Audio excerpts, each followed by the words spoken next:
ਸਤਨਾਮ ਸ਼੍ਰੀ ਵਾਹਿਗੁਰੂ ਸਾਹਿਬ JIO.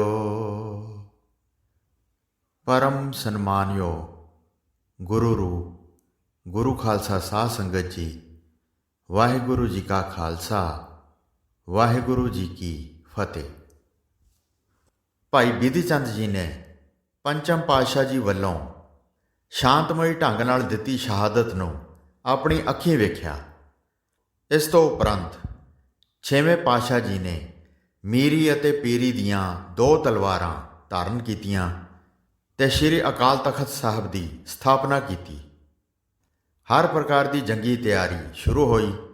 ਇਸ ਖੇਤਰ ਵਿੱਚ ਭਾਈ ਬਿਧੀ ਚੰਦ ਜੀ ਨੂੰ ਸੱਚੇ ਪਾਤਸ਼ਾਹ ਧੰਨ ਸ਼੍ਰੀ ਗੁਰੂ ਹਰਗੋਬਿੰਦ ਜੀ ਨੇ ਆਪਣੀਆਂ ਫੌਜਾਂ ਦਾ ਸਿਪਾਹ ਸਲਾਰ ਯਾਨੀ ਕਿ ਜਰਨੈਲ ਥਾਪਿਆ।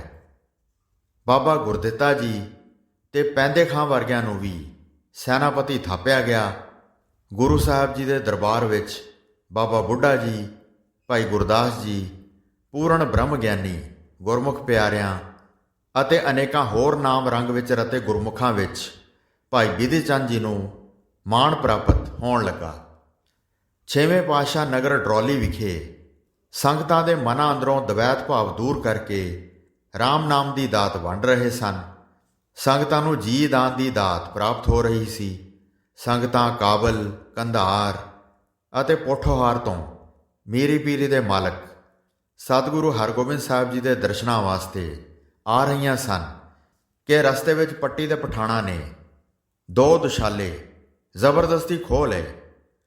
ਇੱਕ ਦੁਸ਼ਾਲਾ ਜਦੋਂ ਸਤਿਗੁਰੂ ਜੀ ਦੀ ਭੇਟਾ ਕੀਤਾ ਤਦ ਬਾਕੀ ਦੁਸ਼ਾਲਿਆਂ ਬਾਰੇ ਸੰਗਤਾਂ ਨੇ ਸਤਿਗੁਰੂ ਜੀ ਦੇ ਪਾਸ ਅਰਜ਼ ਕੀਤੀ ਕਿ ਸੱਚੇ ਪਾਤਸ਼ਾਹ, ਅਸੀਂ ਆਪ ਜੀ ਦੇ ਵਾਸਤੇ 3 ਦੁਸ਼ਾਲੇ ਲੈ ਕੇ ਟੁਰੇ ਸਾਂ, ਪਰ ਪੱਟੀ ਨਗਰ ਵਿੱਚ ਪੁੱਜਦਿਆਂ ਹੀ ਪਠਾਣਾਂ ਨੇ 2 ਦੁਸ਼ਾਲੇ ਖੋਹ ਲਏ, ਪਰ ਇੱਕ ਦੁਸ਼ਾਲਾ ਜਿਹੜਾ ਅਸੀਂ ਲੁਕੋਇਆ ਹੋਇਆ ਸੀ ਉਹ ਬਾਕੀ ਰਹਿ ਗਿਆ, ਜੋ ਆਪ ਜੀ ਨੂੰ ਅਸੀਂ ਭੇਟਾ ਕੀਤਾ ਹੈ।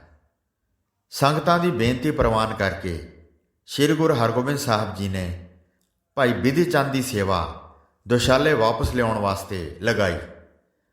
ਭਾਈ ਬਿਧੀ ਚੰਦ ਨੇ ਸਤਿਗੁਰੂ ਜੀ ਦੇ ਸਨਮੁਖ ਸਾਵਧਾਨ ਹੋ ਕੇ ਅਰਦਾਸਾ ਸੋਧਿਆ ਅਤੇ ਚੜ੍ਹਦੀ ਕਲਾ ਵਿੱਚ ਪੱਟੀ ਨਗਰ ਦੇ ਪਾਸ ਪੁੱਜ ਗਏ। ਭਾਈ ਬਿਧੀ ਚੰਦ ਜੀ ਨੇ ਪਠਾਨ ਦਾ ਭੇਸ ਵਟਾਇਆ ਤੇ ਉਸ ਪਠਾਨ ਦੇ ਦਰਬਾਰ ਵਿੱਚ ਪੁੱਜੇ ਤੇ ਆਪਣਾ ਨਾਮ ਗੁਆਚੇ ਲੱਭੂ ਦੱਸਿਆ। ਸੰਗਤ ਵੱਲੋਂ ਜਿਹੜਾ ਦੁਸ਼ਾਲਾ ਸਤਿਗੁਰੂ ਜੀ ਨੂੰ ਭੇਟ ਕੀਤਾ ਗਿਆ ਸੀ ਉਹ ਦੁਸ਼ਾਲਾ ਭਾਈ ਬਿਧੀ ਚੰਦ ਆਪਣੇ ਨਾਲ ਲੈ ਗਿਆ ਸੀ। ਉਸਨੇ ਉਹ ਦੁਸ਼ਾਲਾ ਪਾਤਸ਼ਾਹ ਨੂੰ ਵਿਖਾਇਆ ਅਤੇ ਆਖਿਆ ਕਿ ਮੈਂ ਅਜਿਹੇ ਦੁਸ਼ਾਲੇ ਖਰੀਦਣੇ ਚਾਹੁੰਦਾ ਹਾਂ। ਜੇਕਰ ਆਪ ਜੀ ਦੇ ਪਾਸ ਹਨ ਤਾਂ ਵਿਖਾਓ, ਜੇਕਰ ਮੈਨੂੰ ਜੱਚ ਗਏ ਤਾਂ ਖਰੀਦ ਲਵਾਂਗਾ। ਭਾਈ ਬਿਧੀ ਚੰਦ ਦੀ ਗੱਲ ਸੁਣ ਕੇ ਪਠਾਨ ਨੇ ਉਹ ਦੁਸ਼ਾਲੇ ਉਸ ਨੂੰ ਕੱਢ ਕੇ ਦਿਖਾਏ। ਬਿਧੀ ਚੰਦ ਨੇ ਪਛਾਣ ਤਾਂ ਲਏ ਪਰ ਲੈਣ ਤੋਂ ਇਨਕਾਰ ਕਰ ਦਿੱਤਾ। ਫਿਰ ਦਰਜੀ ਦੇ ਪਾਸੋਂ ਜਨਾਨੀ ਦਾ ਬਹਾਨਾ ਬਣਾ ਕੇ ਆਪਣੇ ਮੇਜ਼ ਦਾ ਬੁਰਕਾ ਬਣਵਾ ਲਿਆ। ਭਾਈ ਬਿਧੀ ਚੰਦ ਨੇ ਦਰਜੀ ਨੂੰ ਆਖਿਆ ਕਿ ਮੇਰੀ ਜਨਾਨੀ ਘਰੋਂ ਬਾਹਰ ਨਹੀਂ ਜਾਂਦੀ, ਉਸ ਦਾ ਤੇ ਮੇਰਾ ਇੱਕੋ ਨਾਪ ਹੈ। ਇਸ ਤਰ੍ਹਾਂ ਬਿਧੀ ਚੰਦ ਬੁਰਕਾ ਬਣਵਾ ਕੇ ਲੈ ਗਿਆ। ਇੱਕ ਦਿਨ ਬਿਧੀ ਚੰਦ ਜੀ ਬੁਰਕਾ ਪਹਿਨ ਕੇ ਬੇਗਮਾਂ ਦੇ ਰਹਿਣ ਵਾਲੀ ਥਾਂ ਵੱਲ ਤੁਰ ਪਏ। ਭਾਈ ਬਿਧੀ ਚੰਦ ਜਨਾਨੇ ਭੇਸ ਵਿੱਚ ਬੇਗਮਾਂ ਦੇ ਪਾਸ ਪੁੱਜ ਗਿਆ। ਬੇਗਮਾਂ ਵੀ ਆਪੋ ਆਪਣੇ ਅੰਦਾਜ਼ੇ ਲਾਉਣ ਲੱਗੀਆਂ ਪਰ ਪਛਾਣਨ ਵਿੱਚ ਕਾਮਯਾਬ ਨਾ ਹੋ ਸਕੀਆਂ। ਅੰਦਰ ਪੁੱਜਦਿਆਂ ਹੀ ਭਾਈ ਬਿਧੀ ਚੰਦ ਨੇ ਦਰਵਾਜ਼ਾ ਬੰਦ ਕਰਕੇ ਉਹਨਾਂ ਪਾਸੋਂ ਦੁਸ਼ਾਲੇ ਪ੍ਰਾਪਤ ਕਰ ਲਏ ਅਤੇ ਕੁਝ ਗਹਿਣੇ ਗੱਟੇ ਵੀ ਲੁਹਾ ਲਏ। ਚੁਬਾਰਿਓਂ ਬਾਹਰ ਫਿਰ ਜਨਾਨਾ ਭੇਸ ਧਾਰ ਕੇ ਬਿਨਾਂ ਰੋਕ ਟੋਕ ਬਾਹਰ ਨਿਕਲ ਗਿਆ। ਬੇਗਮਾਂ ਨੇ ਰੌਲਾ ਪਾਉਣਾ ਸ਼ੁਰੂ ਕਰ ਦਿੱਤਾ ਅਤੇ ਦੱਸਿਆ ਕਿ ਸਾਨੂੰ ਇੱਕ ਸਿੱਖ ਲੁੱਟ ਕੇ ਲੈ ਗਿਆ ਹੈ। ਖਬਰ ਮਿਲਦਿਆਂ ਹੀ ਸਾਰੇ ਸ਼ਹਿਰ ਵਿੱਚ ਹਫੜਾ ਦਫੜੀ ਮਚ ਗਈ ਤੇ ਪਹਿਰੇ ਲਾ ਦਿੱਤੇ ਗਏ। ਭਾਈ ਬਿਧੀ ਚੰਦ ਇੱਕ ਪਠਿਆਰੇ ਸਿੱਖ ਪਾਸ ਪੁੱਜਿਆ ਤੇ ਉਸ ਨੂੰ ਬੇਨਤੀ ਕੀਤੀ ਕਿ ਤੂੰ ਮੇਰੀ ਸਹਾਇਤਾ ਕਰ।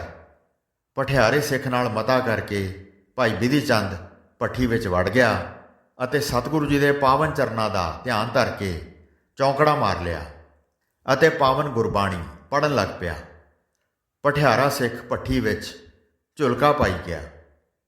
ਪੱਟੀ ਦੇ ਪਠਾਨ ਦੇ ਸਭ ਅਹਿਲਕਾਰਾਂ ਨੇ ਪਠਿਆਰੇ ਸਿੱਖ ਦਾ ਘਰ-ਬਾਰ ਸਭ ਛਾਣ ਮਾਰਿਆ, ਪਰ ਬਿਧੀ ਚੰਦ ਜੀ ਭੱਠੀ ਵਿੱਚ ਚੌਂਕੜਾ ਮਾਰ ਕੇ ਸਤਿਗੁਰੂ ਜੀ ਦੇ ਪਾਵਨ ਚਰਨ ਕਮਲਾਂ ਨਾਲ ਜੁੜੇ ਰਹੇ ਇੱਧਰ ਓਨੀ ਹੀ ਦੇਰ ਮੀਰੀ ਪੀਰੀ ਦੇ ਮਾਲਕ ਸੱਚੇ ਪਾਤਸ਼ਾਹ ਜੀ ਆਪਣੇ ਸਰੀਰ ਤੇ ਸੰਗਤਾਂ ਪਾਸੋਂ ਜਲ ਪਾਉਂਦੇ ਰਹੇ। ਇਸ ਤਰ੍ਹਾਂ ਸਿੱਖ ਦੇ ਕਸ਼ਟ ਨੂੰ ਸਤਿਗੁਰੂ ਜੀ ਨੇ ਆਪ ਝੱਲਿਆ। ਜਿਵੇਂ ਸਤਯੁਗ ਵਿੱਚ ਗੁਰ ਪਰਮੇਸ਼ਰ ਜੀ ਦੀ ਨਿਰੰਜਨੀ ਜੋਤ ਦੀ ਪਾਵਨ ਸੱਤਾ ਨੇ ਪ੍ਰਹਿਲਾਦ ਦੀ ਅੱਗ ਵਿੱਚ ਰੱਖਿਆ ਕੀਤੀ ਸੀ ਅਤੇ ਪ੍ਰਹਿਲਾਦ ਪ੍ਰਸੰਨ ਚਿੱਤ ਅੱਗ ਵਿੱਚੋਂ ਬਾਹਰ ਨਿਕਲ ਆਇਆ ਅਤੇ ਉਸ ਦੀ ਭੂਆ ਹੋਲਕਾ ਸੜ ਗਈ ਸੀ। ਅੱਜ ਗੁਰ ਪਰਮੇਸ਼ਰ ਜੀ ਦੀ ਉਹ ਨਿਰੰਜਨੀ ਜੋਤ 6ਵੇਂ ਜਾਮੇ ਵਿੱਚ ਸ੍ਰੀ ਗੁਰੂ ਹਰਗੋਬਿੰਦ ਜੀ ਦੇ ਪਾਵਨ ਸਰੂਪ ਵਿੱਚ ਬਿਰਾਜਮਾਨ ਸੀ। ਗੁਰੂ ਸਾਹਿਬ ਜੀ ਨੇ ਆਪਣੇ ਗੁਰਸਿੱਖ ਦੀ ਰੱਖਿਆ ਕੀਤੀ। ਭਾਈ ਬਿਧੀ ਚੰਦ ਭਗਤ ਪ੍ਰਹਿਲਾਦ ਵਾਂਗ ਪਠਿਆਰੇ ਸਿੱਖ ਦੀ ਭੱਠੀ ਵਿੱਚੋਂ ਨਿਕਲਿਆ ਅਤੇ ਦੁਸ਼ਾਲਿਆਂ ਨੂੰ ਵੀ ਤੱਤੀ ਹਵਾ ਨਾ ਲੱਗੀ, ਪਰ ਬੇਗਮਾਂ ਦੇ ਗਹਿਣੇ ਢਲ ਕੇ ਭੱਠੀ ਵਿੱਚ ਹੀ ਰਹਿ ਗਏ। ਸਾਧ ਸੰਗਤ ਜੀ, ਇਹ ਖੇਡ ਕੇਵਲ ਪ੍ਰੇਮਾ ਭਗਤੀ ਦੇ ਮਾਰਗ ਤੇ ਟੁਰਨ ਵਾਲੇ ਪੂਰਨ ਪਦ ਪ੍ਰਾਪਤ ਕਰ ਚੁੱਕੇ ਗੁਰਸਿੱਖ ਹੀ ਸਮਝ ਸਕਦੇ ਹਨ। ਨਿਰੀ ਅਕਲ ਦੀ ਵਰਤੋਂ ਕਰਨ ਵਾਲੇ ਬੁੱਧੀਜੀਵੀ ਇਸ ਖੇਡ ਨੂੰ ਸਮਝ ਨਹੀਂ ਸਕਦੇ। ਸ਼ਾਮ ਨੂੰ ਹਨੇਰੀ ਰਾਤ ਵਿੱਚ ਭਾਈ ਬਿਧੀ ਚੰਦ ਨੇ ਇੱਕ ਬੁੱਢੜੀ ਦਾ ਸਾਂਗ ਬਣਾ ਲਿਆ, ਡੰਗੋਰੀ ਹੱਥ ਫੜ ਲਈ ਤੇ ਪਹਿਰੇਦਾਰਾਂ ਪਾਸ ਆਪਣੇ ਘਰੋਂ ਦੁਖੀ ਹੋਣ ਦੇ ਦੁੱਖ ਪ੍ਰਗਟ ਕਰਕੇ ਅਤੇ ਅੱਖਾਂ ਤੋਂ ਅੰਨੀ ਤੇ ਕੰਨਾਂ ਤੋਂ ਬੋਲੀ ਹੋਣ ਦਾ ਬਹਾਨਾ ਬਣਾ ਕੇ ਆਖਿਆ ਕਿ ਮੈਨੂੰ ਦਸਤ ਲੱਗੇ ਹੋਏ ਹਨ, ਤੁਸੀਂ ਮੈਨੂੰ ਦਰਵਾਜ਼ਿਓਂ ਬਾਹਰ ਕੱਢ ਦਿਓ। ਪਹਿਰੇਦਾਰਾਂ ਨੇ ਤਰਸ ਖਾਧਾ ਤੇ ਬੁੱਢੜੀ ਦੇ ਭੇਸ ਵਿੱਚ ਭਾਈ ਬਿਧੀ ਚੰਦ ਪੱਟੀ ਸ਼ਹਿਰ ਵਿੱਚੋਂ ਦੁਸ਼ਾਲੇ ਲੈ ਕੇ ਰਾਤੋਂ ਰਾਤ ਹਨੇਰੇ ਵਿੱਚ ਨਿਕਲ ਟੁਰੇ। ਹਰੀ ਕਾ ਪਤਨ ਲੰਘ ਕੇ ਸਤਿਗੁਰੂ ਸੱਚੇ ਪਾਤਸ਼ਾਹ ਦੇ ਆਸਰੇ ਭਾਈ ਬਿਧੀ ਚੰਦ ਡਰੌਲੀ ਨਗਰ ਪੁੱਜ ਗਿਆ। ਸੱਚੇ ਪਾਤਸ਼ਾਹ ਦੇ ਚਰਨਾਂ ਵਿੱਚ ਦੁਸ਼ਾਲੇ ਰੱਖ ਕੇ ਨਮਸਕਾਰ ਕੀਤੀ ਅਤੇ ਸਤਿਗੁਰੂ ਜੀ ਦੇ ਕਹਿਣ ਤੇ ਸਾਰੀ ਵਾਰਤਾ ਭਾਈ ਬਿਧੀ ਚੰਦ ਜੀ ਨੇ ਸਾਰੀ ਸਾਧ ਸੰਗਤ ਨੂੰ ਸੁਣਾਈ। ਜਦੋਂ ਸਾਧ ਸੰਗਤ ਨੇ ਮੀਰੀ ਪੀਰੇ ਦੇ ਮਾਲਕ ਸੱਚੇ ਪਾਤਸ਼ਾਹ ਸ੍ਰੀ ਗੁਰੂ ਹਰਗੋਬਿੰਦ ਜੀ ਦਾ ਇਹ ਨਿਰਾਲਾ ਕੌਤਕ ਵਰਤਿਆ ਸੁਣਿਆ ਤਾਂ ਸਭ ਸੰਗਤਾਂ ਧੰਨ ਧੰਨ ਸਤਿਗੁਰੂ ਜੀ ਅਤੇ ਧੰਨ ਭਾਈ ਬਿਧੀ ਚੰਦ ਪੁਕਾਰਨ ਲੱਗੀਆਂ। ਸਾਧ ਸੰਗਤ ਅਤੇ ਸੱਚੇ ਪਾਤਸ਼ਾਹ ਜੀ ਵੱਲੋਂ ਭਾਈ ਬਿਧੀ ਚੰਦ ਨੂੰ ਬਹੁਤ ਆਸ਼ੀਰਵਾਦਾਂ, ਉਪਮਾ ਅਤੇ ਵਡਿਆਈਆਂ ਦੀ ਬਖਸ਼ਿਸ਼ ਪ੍ਰਾਪਤ ਹੋਈ। ਭਾਈ ਰੂਪੇ ਦੇ ਨਗਰ 6ਵੇਂ ਪਾਤਸ਼ਾਹ ਸ੍ਰੀ ਗੁਰੂ ਹਰਗੋਬਿੰਦ ਸਾਹਿਬ ਜੀ ਡਰੌਲੀ ਨਗਰ ਤੋਂ ਆ ਕੇ ਕੁਝ ਸਮੇਂ ਤੋਂ ਬਿਰਾਜ ਰਹੇ ਸਨ। ਦੇਸ਼ ਦੇਸ਼ਾਂਤਰਾਂ ਤੋਂ ਸੰਗਤਾਂ ਦਰਸ਼ਨ ਕਰਕੇ ਸਿੱਖੀ ਸਿਦਕ ਨਾਮਦਾਨ ਪ੍ਰਾਪਤ ਕਰਕੇ ਆਪਣਾ ਜਨਮ ਸਵਾਰ ਰਹੀਆਂ ਸਨ। ਕਾਂਗੜ ਪਿੰਡ ਦੇ ਜੋਧ ਸ਼ਾਹ ਨੇ ਪਰਿਵਾਰ ਸਮੇਤ ਗੁਰੂ ਸਾਹਿਬ ਜੀ ਦੇ ਪਾਵਨ ਚਰਨ ਪਰਸੇ ਅਤੇ ਵਰ ਪ੍ਰਾਪਤ ਕੀਤਾ ਕਿ ਜਦੋਂ 10ਵੇਂ ਜਾਮੇ ਵਿੱਚ ਆਵਾਂਗੇ ਤਦ ਤੇਰੇ ਪੋਤਰੇ ਸਾਨੂੰ ਆਪਣੇ ਘਰ ਲਿਜਾ ਕੇ ਆਦਰ ਕਰਨਗੇ ਅਤੇ ਗੁਰਸਿੱਖੀ ਦੀ ਦਾਤ, ਮਾਣ ਵਡਿਆਈ ਤੇ ਜਸ ਮਿਲੇਗਾ। ਇਸੇ ਪ੍ਰਕਾਰ ਇਸ ਰੂਪੇ ਪਿੰਡ ਵਿੱਚ ਫਿਰ ਕਾਬਲ ਦੀ ਸੰਗਤ ਦਰਸ਼ਨਾਂ ਲਈ ਆਈ ਤੇ ਘੋੜਿਆਂ ਦੇ ਖੋਹ ਲੈਣ ਦੀ ਵਾਰਤਾ ਗੁਰੂ ਜੀ ਨੂੰ ਦੱਸੀ। ਇਹ ਘੋੜੇ ਕਾਬਲ ਦਾ ਇੱਕ ਪ੍ਰੇਮੀ ਸਿੱਖ ਕਰੋੜੀ ਮੱਲ ਗੁਰੂ ਜੀ ਨੂੰ ਭੇਟ ਕਰਨ ਲਈ ਲਿਆ ਰਿਹਾ ਸੀ ਕਿ ਲਾਹੌਰ ਦੇ ਸੂਬੇਦਾਰ ਨੇ ਖੋਹ ਲਏ। ਸਤਿਗੁਰੂ ਜੀ ਨੇ ਘੋੜਿਆਂ ਨੂੰ ਵਾਪਸ ਲਿਆਉਣ ਦੀ ਸੇਵਾ ਭਾਈ ਬਿਧੀ ਚੰਦ ਨੂੰ ਸੌਂਪੀ। ਭਾਈ ਬਿਧੀ ਚੰਦ ਜੀ ਨੇ ਸਤਿਗੁਰੂ ਜੀ ਦੇ ਪਾਵਨ ਚਰਨ ਪਰਸੇ, ਨਮਸਕਾਰ ਕੀਤੀ ਤੇ ਅਰਦਾਸ ਬੇਨਤੀ ਕਰਕੇ ਲਾਹੌਰ ਵੱਲ ਤੁਰ ਪਿਆ। ਮੰਜ਼ਲੋਂ ਮੰਜ਼ਲੀ ਭਾਈ ਬਿਧੀ ਚੰਦ ਜੀ ਇੱਕ ਸਿੱਖ ਭਾਈ ਜਿਉਣ ਦੇ ਘਰ ਪੁੱਜਾ। ਭਾਈ ਜਿਉਣ ਤੋਂ ਪਤਾ ਲੱਗਾ ਕਿ ਬਾਦਸ਼ਾਹ ਦਾ ਦਰੋਗਾ ਸੌਂਦੇ ਖਾਂ ਹੈ, ਉਹੀ ਘੋੜਿਆਂ ਦੀ ਦੇਖਭਾਲ ਕਰਦਾ ਹੈ ਅਤੇ ਘੋੜਿਆਂ ਦੀ ਰਾਖੀ ਲਈ ਪਹਿਰੇਦਾਰ ਰੱਖੇ ਹੋਏ ਸਨ। ਭਾਈ ਬਿਧੀ ਚੰਦ ਨੇ ਭਾਈ ਜਿਉਣੇ ਪਾਸੋਂ ਇੱਕ ਰੰਭਾ ਤੇ ਪੱਲੀ ਲਈ, ਕਾਹੀ ਦਾ ਰੂਪ ਧਾਰਿਆ, ਦਰਿਆ ਰਾਵੀ ਕੰਢੇ ਪੁੱਜ ਕੇ ਇਸ਼ਨਾਨ ਕੀਤਾ, ਨਿਤਨੇਮ ਕੀਤਾ ਤੇ ਹਰਾ ਹਰਾ ਘਾਹ ਖੋਦ ਕੇ ਪੰਡ ਬੰਨੀ ਅਤੇ ਚੁੱਕ ਕੇ ਕਿਲੇ ਦੇ ਦਰਵਾਜ਼ੇ ਪਾਸ ਪੁੱਜ ਗਿਆ। ਸੌਂਦੇ ਖਾਂ ਦਰੋਗੇ ਨੇ ਜਦੋਂ ਹਰਾ ਹਰਾ ਘਾਹ ਦੇਖਿਆ ਤਾਂ ਉਸਨੇ ਘਾਹ ਦਾ ਮੁੱਲ ਲਿਆ ਅਤੇ ਬਿਧੀ ਚੰਦ ਦੇ ਸਿਰ ਪੰਡ ਚੁਕਵਾ ਕੇ ਕਿਲੇ ਅੰਦਰ ਲੈ ਗਿਆ। ਭਾਈ ਬਿਧੀ ਚੰਦ ਨੇ ਘੋੜਿਆਂ ਨੂੰ ਨਮਸਕਾਰ ਕੀਤੀ। ਸੋਹਣਾ ਘਾਹ ਲਿਆਉਣ ਵਾਲਾ ਸੁਚੱਜਾ ਘਾਹੀ ਸਮਝ ਕੇ ਬਾਦਸ਼ਾਹ ਨੇ ਉਸ ਨੂੰ ਘੋੜਿਆਂ ਦਾ ਪੱਕਾ ਸੇਵਾਦਾਰ ਰੱਖ ਲਿਆ।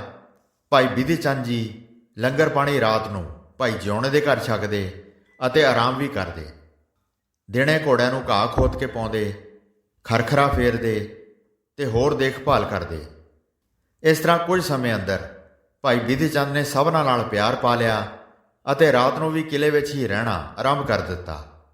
ਕੁਝ ਦਿਨ ਪਿੱਛੋਂ ਹਰ ਰੋਜ਼ ਹਨੇਰਾ ਹੁੰਦਿਆਂ ਰਾਤ ਨੂੰ ਇੱਕ ਪੱਥਰ ਕਿਲੇ ਦੀ ਕੰਧ ਨਾਲ ਵਗਦੇ ਦਰਿਆ ਰਾਵੀ ਵਿੱਚ ਸੁੱਟਣਾ ਆਰੰਭ ਕਰ ਦਿੱਤਾ ਤਾਂ ਜੋ ਪਹਿਰੇਦਾਰਾਂ ਨੂੰ ਪਰਖ ਲਿਆ ਜਾਵੇ ਕਿ ਪੱਥਰ ਦੇ ਖੜਾਕ ਨਾਲ ਉਹ ਚੇਤਨ ਹੁੰਦੇ ਹਨ ਕਿ ਨਹੀਂ। ਪਰ ਪਹਿਰੇਦਾਰਾਂ ਦੇ ਸਿਰ 'ਤੇ ਜੂੰ ਤੱਕ ਨਾ ਸਰਕੀ। ਉਹ ਬੇਫਿਕਰ ਰਹਿੰਦੇ। ਉਹ ਸਮਝਦੇ ਸਨ ਕਿ ਦਰਿਆ ਵਿੱਚ ਕਿਸੇ ਮੱਛ ਦੇ ਉਛਲਣ ਨਾਲ ਖੜਾਕ ਹੁੰਦਾ ਹੈ, ਖਤਰੇ ਵਾਲੀ ਕੋਈ ਗੱਲ ਨਹੀਂ। ਬਾਦਸ਼ਾਹ ਨੇ ਘੋੜਿਆਂ ਦੀ ਸੇਵਾ ਤੋਂ ਖੁਸ਼ ਹੋ ਕੇ ਭਾਈ ਬਿਧੀ ਚੰਦ, ਜਿਸ ਨੇ ਆਪਣਾ ਨਾਂ ਕਸੇਰਾ ਦੱਸਿਆ ਹੋਇਆ ਸੀ, ਉਸ ਨੂੰ 1000 ਰੁਪਈਆ ਇਨਾਮ ਦਿੱਤਾ। ਭਾਈ ਬਿਧੀ ਚੰਦ ਜੀ ਨੇ ਇਹ ਰਕਮ ਦਰੋਗੇ ਸੌਂਦੇ ਖਾਂ ਪਾਸ ਜਮ੍ਹਾਂ ਕਰਵਾ ਦਿੱਤੀ। ਦਰੋਗੇ ਸੌਂਦੇ ਖਾਂ ਦਾ ਵਿਸ਼ਵਾਸ ਭਾਈ ਬਿਧੀ ਚੰਦ ਨੇ ਜਿੱਤ ਲਿਆ। ਇੱਥੋਂ ਤੱਕ ਕਿ ਸੋਨੇ ਦੀਆਂ ਕਾਠੀਆਂ, ਜਿਹੜੀਆਂ 2 ਲੱਖ ਦੇ ਮੁੱਲ ਦੀਆਂ ਸਨ, ਉਹਨਾਂ ਦੇ ਰੱਖਣ ਦੇ ਥਾਂ ਟਿਕਾਣੇ ਦੀਆਂ ਚਾਬੀਆਂ ਪਹਿਚਾਨਣ ਦਾ ਪੂਰਾ ਭੇਤ ਵੀ ਦਰੋਗੇ ਤੋਂ ਪ੍ਰਾਪਤ ਕਰ ਲਿਆ। ਸੋ ਬਿਧੀ ਚੰਦ ਨੂੰ ਸਭ ਕੁਝ ਪਤਾ ਲੱਗ ਗਿਆ। ਇੱਕ ਰਾਤ ਨੌਕਰਾਂ ਅਤੇ ਪਹਿਰੇਦਾਰਾਂ ਨੇ, ਜਿਹੜੇ ਕਿ ਐਸ਼ਪ੍ਰਸਤ ਸਨ, ਖੂਬ ਸ਼ਰਾਬ ਪੀਤੀ, ਕਬਾਬ ਖਾਧੇ ਅਤੇ ਬੇਫਿਕਰੀ ਦੀ ਨੀਂਦਰੇ ਸੌਂ ਗਏ। ਭਾਈ ਬਿਧੀ ਚੰਦ ਨੇ ਚਾਬੀਆਂ ਲਈਆਂ, ਜਿੰਦਰਾ ਖੋਲ੍ਹਿਆ, ਇੱਕ ਕਾਠੀ ਕੱਢੀ, ਦਲਵਾਗ ਘੋੜੇ 'ਤੇ ਕੱਸੀ, ਥਾਪੀ ਦਿੱਤੀ ਤੇ ਫਿਰ ਕਿਲੇ ਨਾਲੋਂ ਖੋਲ੍ਹ ਕੇ ਘੋੜੇ 'ਤੇ ਸਵਾਰ ਹੋ ਗਿਆ। ਕਿਲੇ ਦੀ ਕੰਧ ਦੇ ਨਾਲ ਜਾਂਦੇ ਰਸਤੇ ਰਾਹੀਂ ਬੁਰਜ ਪਾਸ ਪੁੱਜ ਕੇ ਫੁਰਤੀ ਨਾਲ ਦਰਿਆ ਵਿੱਚ ਘੋੜੇ ਸਮੇਤ ਛਾਲ ਮਾਰ ਦਿੱਤੀ। ਗੁਰ ਮੇਰਾ ਸੰਗ ਸਦਾ ਹੈ ਨਾਲੇ, ਸਿਮਰ ਸਿਮਰ ਤਿਸ ਸਦਾ ਸੰਭਾਲੇ। ਗੁਰਬਾਣੀ ਦੇ ਦ੍ਰਿੜ ਨਿਸ਼ਚੇ ਨਾਲ ਭਾਈ ਬਿਧੀ ਚੰਦ ਨੇ ਦਰਿਆ ਪਾਰ ਕਰ ਲਿਆ। ਜੰਗਲ ਦੇ ਰਸਤੇ ਦੂਸਰੇ ਦਿਨ ਰੂਪੇ ਪਿੰਡ ਗੁਰੂ ਸਾਹਿਬ ਜੀ ਦੇ ਸਜੇ ਦਰਬਾਰ ਵਿੱਚ ਘੋੜੇ ਨੂੰ ਬੰਨ੍ਹ ਕੇ ਹਾਜ਼ਰ ਹੋਇਆ। ਗੁਰੂ ਜੀ ਨੂੰ ਨਮਸਕਾਰ ਕਰਕੇ ਘੋੜਾ ਲੈ ਆਉਣ ਬਾਬਤ ਦੱਸਿਆ। ਸਤਿਗੁਰੂ ਜੀ ਨੇ ਅਨੇਕਾਂ ਵਰਦਾਨ ਦਿੱਤੇ ਅਤੇ ਪਿਆਰ ਨਾਲ ਥਾਪੜਾ ਦਿੱਤਾ। ਫਿਰ ਭਾਈ ਬਿਧੀ ਚੰਦ ਜੀ ਨੇ ਘੋੜਾ ਲਿਆਉਣ ਦੀ ਸਾਰੀ ਵਾਰਤਾ ਸਭ ਸੰਗਤਾਂ ਨੂੰ ਸੁਣਾਈ। ਸਿੱਖ ਸੰਗਤਾਂ ਨੇ ਬਹੁਤ ਸ਼ਲਾਘਾ ਕੀਤੀ। ਗੁਰੂ ਜੀ ਨੇ ਤਖਤ ਤੋਂ ਉੱਠ ਕੇ ਦਲਬਾਗ ਘੋੜੇ ਨੂੰ ਥਾਪੀ ਦਿੱਤੀ ਅਤੇ ਉਸ ਦੀ ਸੇਵਾ ਸੰਭਾਲ ਭਾਈ ਜੇਠਾ ਜੀ ਨੂੰ ਸੌਂਪ ਦਿੱਤੀ। ਦੂਸਰੇ ਦਿਨ ਭਾਈ ਜੇਠਾ ਜੀ ਨੇ ਗੁਰੂ ਸਾਹਿਬ ਜੀ ਨੂੰ ਘੋੜੇ ਦਾ ਦਾਣਾ ਪੱਠਾ ਨਾ ਖਾਣ ਅਤੇ ਉਦਾਸ ਰਹਿਣ ਦਾ ਹਾਲ ਦੱਸਿਆ। ਸਤਿਗੁਰੂ ਜੀ ਨੇ ਮਿਹਰ ਦੀ ਨਿਗਾਹ ਨਾਲ ਸੰਗਤ ਵਿੱਚ ਬੈਠੇ ਭਾਈ ਬਿਧੀ ਚੰਦ ਵੱਲ ਤੱਕਿਆ। ਸਤਿਗੁਰੂ ਜੀ ਨੇ ਇੱਕ ਗੁਰਸਿੱਖ ਰਾਹੀਂ ਭਾਈ ਬਿਧੀ ਚੰਦ ਨੂੰ ਆਪਣੇ ਪਾਸ ਬੁਲਾਇਆ। ਭਾਈ ਬਿਧੀ ਚੰਦ ਜੀ ਸਤਿਗੁਰੂ ਜੀ ਦੇ ਸਨਮੁਖ ਹੋਏ। ਸਤਿਗੁਰੂ ਜੀ ਤੋਂ ਹੁਕਮ ਮਿਲਣ ਉਪਰੰਤ ਭਾਈ ਬਿਧੀ ਚੰਦ ਜੀ ਦੂਸਰਾ ਘੋੜਾ ਲੈਣ ਚੱਲ ਪਏ। ਗੁਰੂ ਸਾਹਿਬ ਰੂਪੇ ਪਿੰਡ ਤੋਂ ਭਾਈ ਜੋਧ ਸ਼ਾਹ ਦੀ ਬੇਨਤੀ ਪ੍ਰਵਾਨ ਕਰਕੇ ਕਾਂਗੜ ਪਿੰਡ ਪੁੱਜ ਗਏ। ਫਿਰ ਭਾਈ ਬਿਧੀ ਚੰਦ ਜੀ ਨੇ ਨਜੂਮੀਆਂ ਦਾ ਰੂਪ ਵਟਾਇਆ। ਤੀਸਰੇ ਦਿਨ ਲਾਹੌਰ ਪੁੱਜੇ।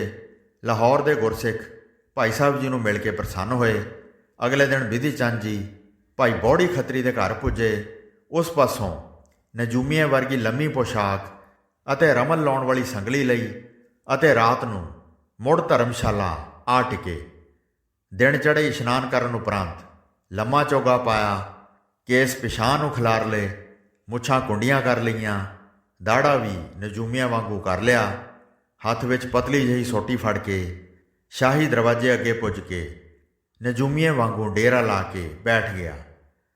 ਆਸ-ਪਾਸ ਬਹੁਤ ਲੋਕ ਰਮਲ ਲਾਉਣ ਵਾਲੇ ਇਕੱਠੇ ਹੋਏ ਵੇਖ ਕੇ ਦਰੋਗੇ ਦਾ ਨੌਕਰ ਵੀ ਬਾਦਸ਼ਾਹ ਦੇ ਗੁਆਚੇ ਘੋੜੇ ਬਾਬਤ ਪੁੱਛਣ ਆ ਗਿਆ। ਭਾਈ ਬਿਧੀ ਚੰਦ ਜੀ ਨੇ ਪੂਰਾ ਭਰੋਸਾ ਦਿਵਾਇਆ ਕਿ ਉਹ ਸਭ ਕੁਝ ਦੱਸੇਗਾ। ਫਿਰ ਨੌਕਰ ਭਾਈ ਬਿਧੀ ਚੰਦ ਜੀ ਨੂੰ ਬਾਦਸ਼ਾਹ ਦੇ ਪਾਸ ਲੈ ਗਿਆ। ਭਾਈ ਬਿਧੀ ਚੰਦ ਦੀ ਬਾਦਸ਼ਾਹ ਨਾਲ ਗੱਲਬਾਤ ਹੋਈ। ਬਾਦਸ਼ਾਹ ਨੇ 1 ਲੱਖ ਰੁਪਈਆ ਇਨਾਮ ਦੇਣ ਦਾ ਇਕਰਾਰਨਾਮਾ ਲਿਖ ਕੇ ਦਿੱਤਾ। ਭਾਈ ਬਿਧੀ ਚੰਦ ਨੇ ਆਪਣਾ ਨਾਂ ਗਣਕ ਖੋਜੀ ਦੱਸਿਆ। ਘੋੜਿਆਂ ਦੇ ਤਬੇਲੇ ਵਿੱਚ ਭਾਈ ਬਿਧੀ ਚੰਦ ਜੀ ਨੂੰ ਲਿਜਾਇਆ ਗਿਆ।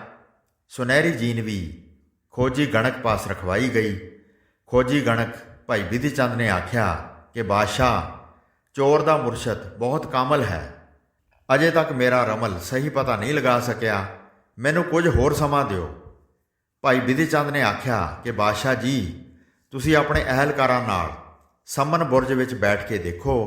ਤੁਹਾਡੇ ਅਹਿਲਕਾਰ, ਨੌਕਰ ਚਾਕਰ ਜਿਸ ਰਾਤ ਚੋਰ ਘੋੜਾ ਲੈ ਗਿਆ, ਉਸ ਰਾਤ ਵਾਂਗੂ ਆਰਾਮ ਕਰਨ ਵਾਲੀਆਂ ਥਾਵਾਂ 'ਤੇ ਪੁੱਜ ਜਾਣ, ਤਦ ਮੈਂ ਸਭ ਕੁਝ ਦੱਸ ਸਕਾਂਗਾ ਕਿ ਕਿਵੇਂ ਚੋਰ ਘੋੜਾ ਲੈ ਕੇ ਕਿਲੇ ਵਿੱਚੋਂ ਨਿਕਲ ਗਿਆ।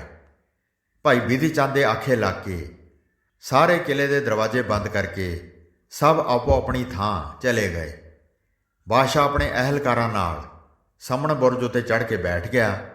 ਭਾਈ ਬਿਧੀ ਚੰਦ ਨੇ ਘੋੜੇ 'ਤੇ ਪਲਾਕੀ ਮਾਰੀ ਤੇ ਲਲਕਾਰ ਕੇ ਆਖਿਆ, ਪਹਿਲਾ ਘੋੜਾ ਸੱਚੇ ਪਾਤਸ਼ਾਹ ਸ੍ਰੀ ਗੁਰੂ ਹਰਗੋਬਿੰਦ ਜੀ ਦੇ ਪਾਸ ਭਾਈ ਰੂਪੇ ਪਿੰਡ ਹੈ, ਉਸ ਨੂੰ ਕਾਹੀ ਨੌਕਰ ਲੈ ਗਿਆ ਸੀ। ਉਹ ਕਾਹੀ ਨੌਕਰ ਹੁਣ ਨਜੂਮੀਆ ਬਣ ਕੇ ਦੂਜਾ ਘੋੜਾ ਵੀ ਉੱਥੇ ਹੀ ਲੈ ਕੇ ਜਾ ਰਿਹਾ ਹੈ। ਭਾਈ ਬਿਧੀ ਚੰਦ ਨੇ ਸਭ ਕੁਝ ਦੱਸ ਕੇ ਘੋੜੇ ਨੂੰ ਅੱਡੀ ਲਾਈ ਤੇ ਕਿਲੇ ਦੀ ਕੰਧ ਟਪਾ ਕੇ ਦਰਿਆ ਵਿੱਚ ਛਾਲ ਮਾਰ ਕੇ ਦਰਿਆ ਪਾਰ ਕਰਕੇ ਅੰਤਰਾਤਮੇ ਵਿੱਚ ਸਤਿਗੁਰੂ ਜੀ ਦਾ ਧੰਨਵਾਦ ਕਰਦਾ ਗੁਰੂ ਜੀ ਦੀ ਪਾਵਨ ਬਾਣੀ ਦਾ ਇਹ ਸ਼ਬਦ ਪੜ੍ਹਦਾ ਹੈ, ਆਪਣੇ ਸੇਵਕ ਕੀ ਆਪੇ ਰਾਖੈ, ਆਪੇ ਨਾਮ ਜਪਾਵੈ, ਜਹ ਜਹ ਕਾਜ ਕਿਰਤ ਸੇਵਕ ਕੀ, ਤਹਾਂ ਤਹਾਂ ਉਠ ਧਾਵੈ, ਸੇਵਕ ਕੋ ਨਿਕਟੀ ਹੋਏ ਦਿਖਾਵੈ। ਇਸ ਪ੍ਰਕਾਰ ਗੁਰਬਾਣੀ ਦਾ ਪਾਠ ਕਰਦਿਆਂ ਭਾਈ ਬਿਧੀ ਚੰਦ ਗੁਰੂ ਦਰਬਾਰ ਵੱਲ ਤੁਰ ਪਿਆ। ਰੂਪੇ ਪਿੰਡ ਪੁੱਜ ਕੇ ਸਤਿਗੁਰੂ ਜੀ ਦੇ ਪਿੰਡ ਕਾਂਗੜ ਚਲੇ ਜਾਣ ਦਾ ਪਤਾ ਲੱਗਾ। ਭਾਈ ਬਿਧੀ ਚੰਦ ਉੱਥੇ ਪੁੱਜ ਗਿਆ, ਘੋੜਾ ਦੀਵਾਨ ਅਸਥਾਨ ਦੇ ਨੇੜੇ ਪੁੱਜ ਕੇ ਬੰਨ੍ਹ ਦਿੱਤਾ ਅਤੇ ਸ੍ਰੀ ਗੁਰੂ ਹਰਗੋਬਿੰਦ ਸਾਹਿਬ ਜੀ ਦੇ ਚਰਨਾਂ 'ਤੇ ਨਮਸਕਾਰ ਕੀਤੀ। ਸਤਿਗੁਰੂ ਜੀ ਨੇ ਥਾਪੀ ਦਿੱਤੀ, ਪਿਆਰ ਨਾਲ ਕੰਧ 'ਤੇ ਹੱਥ ਫੇਰਿਆ ਅਤੇ ਬਹੁਤ ਪ੍ਰਸੰਨਤਾ ਪ੍ਰਗਟ ਕੀਤੀ। ਭਾਈ ਬਿਧੀ ਚੰਦ ਨੇ ਸਤਿਗੁਰੂ ਜੀ ਨੂੰ ਆਪਣੇ ਦੂਜੇ ਘੋੜੇ ਨੂੰ ਲਿਆਉਣ ਦਾ ਸਾਰਾ ਹਾਲ ਸੁਣਾਇਆ ਅਤੇ ਦੱਸਿਆ ਕਿ ਸ਼ਾਹਜਹਾਂ ਛੇਤੀ ਹੀ ਫੌਜ ਲੈ ਕੇ ਹਮਲਾ ਕਰੇਗਾ, ਸਾਨੂੰ ਟਾਕਰੇ ਲਈ ਤਿਆਰ ਹੋਣਾ ਚਾਹੀਦਾ ਹੈ। ਸਾਨੂੰ ਵੀ ਭਾਈ ਬਿਧੀ ਚੰਦ ਜੀ ਦੇ ਜੀਵਨ ਤੋਂ ਪ੍ਰੇਰਨਾ ਮਿਲਦੀ ਹੈ ਕਿ ਜਿਵੇਂ ਭਾਈ ਬਿਧੀ ਚੰਦ ਜੀ ਨੇ ਸਤਿਗੁਰੂ ਜੀ ਦੇ ਪਾਵਨ ਚਰਨ ਪਰਸ ਕੇ ਚੋਰਪੁਣਾ ਛੱਡ ਕੇ ਇੱਕ ਬ੍ਰਹਮ ਗਿਆਨੀ, ਬਹਾਦਰ, ਸੈਨਾਪਤੀ, ਪੂਰਨ ਗੁਰਮੁਖ ਦੀ ਪਦਵੀ ਪ੍ਰਾਪਤ ਕੀਤੀ। ਜਿਸ ਤਰ੍ਹਾਂ ਆਪਣਾ ਜੀਵਨ ਸਫਲਾ ਕਰਕੇ ਗੁਰੂ ਸਾਹਿਬ ਪਾਸੋਂ ਮਹਾਨ ਬਖਸ਼ਿਸ਼ ਪ੍ਰਾਪਤ ਕੀਤੀ, ਸਾਨੂੰ ਵੀ ਗੁਰਸਿੱਖੀ ਵਿੱਚ ਦ੍ਰਿੜ ਰਹਿ ਕੇ ਰਹਿਤ ਮਰਿਆਦਾ ਵਿੱਚ ਪਰਪੱਕ ਰਹਿੰਦਿਆਂ ਨਾਮ ਸਿਮਰਨ ਕਰਕੇ ਅਤੇ ਸਤਿਗੁਰੂ ਜੀ ਦੀ ਪਾਵਨ ਆਗਿਆ ਦਾ ਪਾਲਣ ਕਰਕੇ ਜੀਵਨ ਸਫਲ ਬਣਾਉਣ ਦੀ ਦਾਤ ਸਤਿਗੁਰੂ ਜੀ ਪਾਸੋਂ ਪ੍ਰਾਪਤ ਕਰਨੀ ਚਾਹੀਦੀ ਹੈ। ਵਾਹਿਗੁਰੂ ਜੀ ਕਾ ਖਾਲਸਾ, ਵਾਹਿਗੁਰੂ ਜੀ ਕੀ ਫਤਿਹ।